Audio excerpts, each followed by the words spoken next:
نبی معصوم ہے، صحابی محفوظ ہے اور مجتہد معجور ہے۔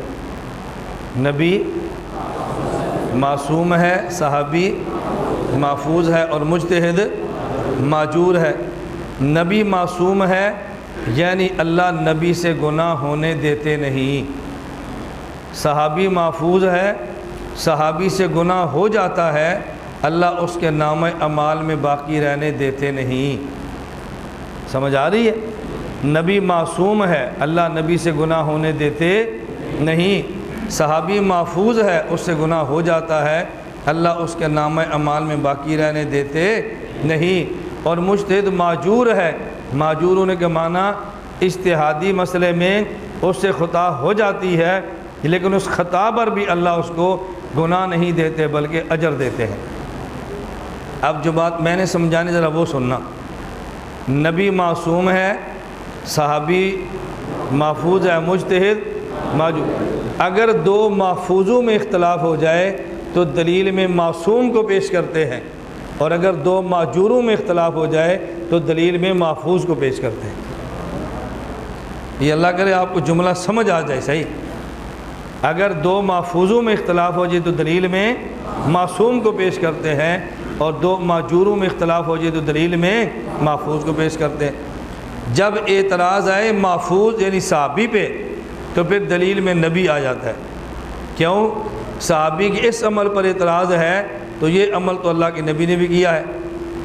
اگر صحابی کے اس جملے پر اعتراض ہے تو یہ جملہ تو نبی سے بھی ثابت ہے۔ بات سمجھ آ رہی ہے؟ اور اگر کوئی اعتراض کرے کہ جی مجتہد پر اعتراض ہے، ہم کہتے ہیں یہ کام تو صحابی نے بھی کیا ہے۔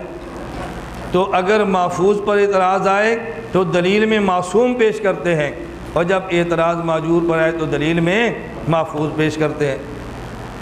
میں اس پورے اصول پر بات نہیں کرتا، لیکن محفوظ پر اعتراض ہے، معصوم کو پیش کرتے ہیں، اس کی مثال بھی ذہن میں رکھ لیں تاکہ دوسری صورت پر یہ مثال سامنے آ سکے۔ نمبر ایک مثال سمجھیں۔ ایک شخص مجھ سے پوچھنے لگا کہ جب دو بندے لڑیں تو ایک بندہ حق پر ہوتا ہے اور دوسرا باطل پر ہوتا ہے۔ یہ تو نہیں ہو سکتا کہ دو بندے لڑیں اور دونوں حق پر ہوں، یہ تو نہیں ہو سکتا، ایک حق پر ہوگا اور ایک باطل پر ہوگا۔ میں نے کہا آپ ہم سے ہاں نہ کروائیں، آپ پورا سوال کر لیں، میں جواب پھر دوں گا، آپ پورا سوال کر لیں۔ اس نے کہا علی رضی اللہ تعالیٰ عنہ، معاویہ رضی اللہ تعالیٰ عنہ، یہ دونوں صحابی آپس میں لڑے ہیں، اور جب دو بندے لڑ پڑے تو ایک حق پر ہے ایک باطل پر ہے، مجھے بتائیں حق پر کون ہے اور باطل پر کون ہے؟ میں نے کہا میں بتاتا ہوں کہ دو بندے آپس میں لڑ پڑے ہیں اور دونوں حق پر ہیں اور دونوں جنتی ہیں، باطل پر ایک بھی نہیں ہے۔ اس نے کہا جی وہ کون تھے؟ نہ، میں نے کہا میں ایک سوال آپ سے کرتا ہوں، میں دو بندے پیش کرتا ہوں، اب آپ نے جواب دینا حق پر کون ہے باطل پر کون ہے۔ حضرت موسیٰ علیہ السلام بھی نبی ہیں اور حضرت ہارون بھی نبی ہیں۔ موسیٰ علیہ السلام نے پوچھا جب اس قوم نے شرک کیا تھا تو ہارون تو نے کیوں نہیں روکا؟ تجھے روکنا چاہیے تھا۔ انہوں نے کہا میں نے اس لیے نہیں روکا کہ آپ طور پہ گئے تھے، اور اگر میں روکتا لڑائی ہو جاتی تو آپ نے کہنا تھا میں قوم کو لڑائی کے بغیر چھوڑ کر گیا، میرے آنے سے پہلے تو نے امت میں لڑائی پیدا کرا دی ہے۔ آپ دیکھیں دونوں نبی دلیل دے رہے ہیں نا۔ حضرت موسیٰ علیہ السلام کو اتنا غصہ چڑھا، انہوں نے حضرت ہارون کی داڑھی بھی پکڑ لی اور ہارون کے سر کے بکر پہن کے کھینچنا شروع کر دیا، اور ہارون علیہ السلام عرض کر رہے ہیں یا ابن ام لا تاخذ بلحیتی ولا براسی انی خشیت ان تقول فرقت بینی۔ اب دیکھو میں نے کہا موسیٰ علیہ السلام اور ہارون میں تلخی بھی ہو گئی ہے اور ہاتھا پائی تک نوبت پہنچ گئی ہے، مجھے بتائیں حق پر کون ہے اور باطل پر کون ہے؟ اس نے کہا جی دونوں حق پر ہیں۔ میں نے کہا علی اور امیر معاویہ لڑے ہیں اور دونوں حق پر ہیں، اگر لڑائی میں ایک کا باطل پر ہونا ضروری ہے تو مجھے بتاؤ ان نبیوں میں سے باطل پر کون ہے؟ اس نے کہا یہ دونوں جنتی ہیں۔ میں نے کہا دو نبیوں میں تلخی ہو جائے تو دونوں جنتی ہیں، تو دو صحابہ میں تلخی ہو جائے تو وہ بھی دونوں جنتی ہیں۔ اب دیکھو اختلاف دو محفوظ میں تھا نا، ہم نے دلیل میں کس کو پیش کیا؟ معصوم۔ میرے پاس تو اللہ کا شکر ہے اس پر پورا ذخیرہ ہے، میں صرف ایک آپ کو مثال دے رہا ہوں بات سمجھانے کے لیے۔ اور اگر معجور پر اعتراض ہو جائے تو پھر دلیل میں کسے پیش کرتے ہیں؟ محفوظ کو۔ اس پر مثالیں بہت ساری ہیں، مثلا جیسے کل بھی میں نے ایک بات کی تھی، اگر ایک بندہ کہہ دیتا ہے کہ جی امام ابو حنیفہ اور امام مالک رحمہم اللہ اگر ان دونوں میں اختلاف ہو جائے تو ایک غلط اور ایک ٹھیک ہوگا، یہ دونوں ٹھیک کیسے ہو سکتے ہیں؟ ہم نے کہا ہم دلیل میں صحابی کو پیش کر دیتے ہیں۔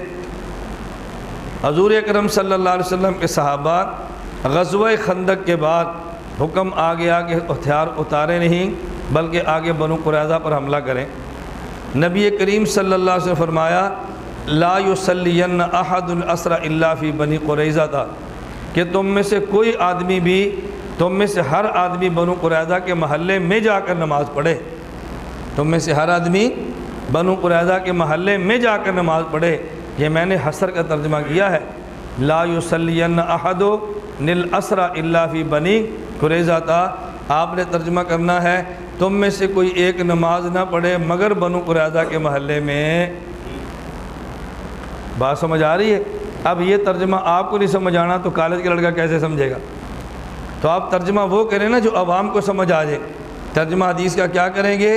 اللہ کے نبی صلی اللہ علیہ وسلم نے فرمایا کہ تم میں سے ہر آدمی بنو قریظہ کے محلے میں جا کے نماز پڑھے، جلدی چلو نماز وہاں پڑھنی ہے۔ راستے میں سورج غروب ہونے لگا، قریب وقت آ گیا اور ابھی عصر کی نماز باقی ہے۔ اب صحابہ کرام کی دو ٹولیاں ہو گئی۔ ایک صحابی بعضوں نے کہا کہ اللہ کے نبی کی مراد یہ تھی اتنا جلدی جانا کہ عصر کی نماز وہاں جا کے پڑھنا، ہمیں چونکہ دیر ہو گئی ہے لہذا ہم عصر کی نماز راستے میں پڑھ لیتے ہیں، نماز قضا نہ ہو۔ حضور کی مراد یہ نہیں تھی کہ وہاں پڑھنا، حضور کی مراد یہ تھی کہ اتنا جلدی جانا کہ تم عصر تک وہاں پہنچ جاؤ، ہمیں دیر ہو گئی ہے نماز تو خراب نہ کریں، نماز پڑھ لیں۔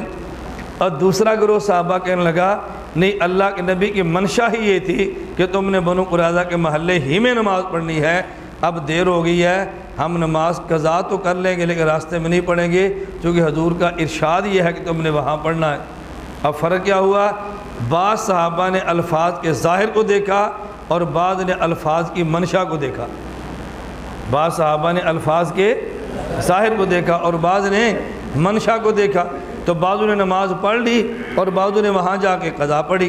رسول اللہ صلی اللہ علیہ وسلم کو پتہ چلا فلم یعنف واحدا منہم، اللہ کے نبی نے کسی ایک پر بھی تنقید نہیں فرمائی بلکہ فرمایا جن رستے پڑھی وہ بھی ٹھیک ہیں اور جن نے وہاں جا کر پڑھی وہ بھی ٹھیک ہے۔ اب دیکھو ہم پوچھیں گے ان میں سے ٹھیک صحابہ کون سے ہیں اور غلط کون سے ہیں؟ آپ نے کہا دونوں ٹھیک ہیں۔ اجتہادی مسئلے پہ ایک رائے امام ابو حنیفہ کی ہو اور ایک رائے امام مالک کی ہو تو ہم کہتے ہیں دونوں ٹھیک ہیں۔ تو جب اعتراض معجور پر ہو تو پھر دلیل میں محفوظ کو پیش کرتے ہیں۔ میں آپ اس کی مثال کو سمجھے، اعتراض امام ابو حنیفہ پر ہے کہ یہ صاحب الرائے ہے۔ یہ کون ہے صاحب الرائے؟ امام ابو حنیفہ معجور ہیں یا محفوظ ہیں؟ دلیل میں کون آئے گا؟ محفوظ آئے گا۔ یہ دلیل میں آ گیا اجتہد برائے، آ گیا نا دلیل میں اجتہد برائے۔ معجور پر اعتراض ہوا یہ صاحب رائے ہے، صاحب قرآن نہیں ہے۔ صحابی کہتے ہیں اجتہد برائے، میں مجتہد ہوں، صاحب رائے ہوں۔ اللہ کے نبی خوش ہو گئے۔